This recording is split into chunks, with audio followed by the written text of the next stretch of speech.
దెబ్బ తగిలింది మరొక సరెండర్ రూపంలో. మావోయిస్ట్ పార్టీ కీలక నేత మధు నిన్న పోలీసుల ఎదుట లొంగిపోయాడు. ఒకవైపు ఆపరేషన్ కగారు పేరుతో ఒకవైపు లొంగుబాట్లు మరొక వైపు ఎన్కౌంటర్ జరుగుతున్న నేపథ్యంలో కీలక మావోయిస్టుగా పేరున్నటువంటి 38 లక్షల రివార్డు ఉంది అతని మీద. అతడు నిన్న లొంగిపోయాడు. మరి దీనికి సంబంధించి ఇంకా పూర్తి విషయాలు మీ ముందు తీసుకొచ్చే ముందు మొత్తం భారతదేశంలో కేంద్ర కమిటీ సభ్యులు 3 ఉంటే మొన్న పస్నూరి నరహరి కేంద్ర కమిటీ సభ్యుడు లొంగిపోయిన విషయం మనందరికీ తెలిసిందే. కానీ ఇంకా 2 కీలక మావోయిస్టు కేంద్ర కమిటీ సభ్యులు ఇంకా అజ్ఞాతంలోనే కొనసాగుతున్నారు. ఒకరు ముప్పాల లక్ష్మణరావు అలియాస్ గణపతి, రెండవ అతను మిసిర్ బెస్రా, జార్ఖండ్ రాష్ట్రానికి సంబంధించినటువంటి కీలక మావోయిస్టు నేత కేంద్ర కమిటీ సభ్యుడు. ఈయన జార్ఖండ్ సంబంధించినటువంటి ఆనుకొని ఉన్నటువంటి అడవులలో సరండా అడవులలో ఇంకా మావోయిస్టులోనే కొనసాగుతున్నాడు. ఈ నేపథ్యంలో మధు లొంగుబాటు ఇంకా దేనికి దారి తీయబోతుంది, ఇంకా అజ్ఞాతంలో ఉన్నటువంటి మావోయిస్టుల జాడ పోలీసులకు చెప్పే అవకాశం ఉందా, అసలు మధు ఎవరు, ఎట్లా లొంగిపోయింది అనేటువంటి విషయాన్ని మీ ముందుకు తీసుకొచ్చే ప్రయత్నం జనం టీవీ చేస్తుంది. మధుకడే కాదు, మధుతో పాటు మొత్తం 4 మావోయిస్టులు లొంగిపోయారు.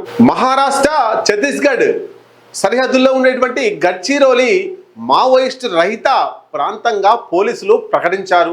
ఇంతకాలం ఈ గడ్చిరోలి ప్రాంతంలో ఛత్తీస్గఢ్ మహారాష్ట్రకు ఆనుకొని ఉన్నటువంటి సరిహద్దుల్లో ఉన్నటువంటి గడ్చిరోలి ప్రాంతంలో 5 కీలక మావోయిస్టులు ఈ ప్రాంతంలో పట్టున్నటువంటి నేతలు. వాళ్ళు పోలీసుల ఎదుట లొంగిపోయారు. ఈ ప్రాంతంలో చురుగ్గా పనిచేస్తున్నటువంటి 5 మావోయిస్టులు ఎస్పీ రమేష్ ముందు లొంగిపోయారు. వీరిలో డివిజన్ కమిటీ సభ్యుడిగా ఉన్నటువంటి మధు అలియాస్ హేమంత్ కూడా ఉన్నట్లు పోలీసులు చెబుతున్నారు. అతనే కాకుండా అతనితో పాటు మరో 3 మహిళా మావోయిస్టు నేతలు కూడా లొంగిపోయారట ఎస్పీ రమేష్ ఎదుట. మొత్తం మీద 5లో 2 పురుషులు కాగా 3 మహిళా మావోయిస్టులు, మొత్తం 5 మంది లొంగిపోయారు ఎస్పీ రమేష్ ఎదుట. వీరిపై మొత్తం 38 లక్షల రివార్డు ప్రభుత్వం ప్రకటించింది. వీరంతా గడ్చిరోలి పరిసర ప్రాంతాల్లో హింసాత్మక ఘటనలు, ఎన్కౌంటర్లలో పాల్గొన్నట్లు పోలీసులు వెల్లడించారు. మావోయిస్టు వ్యతిరేక ఆపరేషన్లతో పాటు పునరావాస పాలసీపైనే వీళ్ళు లొంగిపోయినట్లు పోలీసులు చెప్పుకొస్తున్నారు. వారి వద్ద ఉన్నటువంటి ఆయుధాలతో పాటు విప్లవ సాహిత్యాన్ని కూడా పోలీసులు నిన్న స్వాధీనం చేసుకున్నారు. లొంగిపోయినటువంటి 5 మావోయిస్టులకి ప్రభుత్వం తరఫున పునరావాసం అందించడంతో పాటు 38 లక్షల రివార్డు వాళ్లకు అందించనున్నట్లు ఎస్పీ రమేష్ తెలిపారు. వీరే కాకుండా లొంగిపోయినటువంటి 5 కాకుండా 8 మంది మావోయిస్టులను పోలీసులు అరెస్ట్ చేశారట. ఆపరేషన్ కగారు అయిపోయిన తర్వాత ఆపరేషన్ అంతిమ్ ప్రవాహ అనేటువంటి ప్రోగ్రామ్ ని పోలీసులు పెట్టుకున్నారు. ఆపరేషన్ అంతిమ్ ప్రవాహులో 8 మంది మావోయిస్టులు అరెస్ట్ అయినట్టు ఎస్పీ రమేష్ తెలిపారు. మహారాష్ట్ర, ఛత్తీస్గఢ్, తెలంగాణ ఈ 3 ప్రాంతాల్లో అలజడి సృష్టించి మావోయిస్టు పార్టీలో కొనసాగినటువంటి 8 మందిని పోలీసులు అరెస్ట్ చేశారు.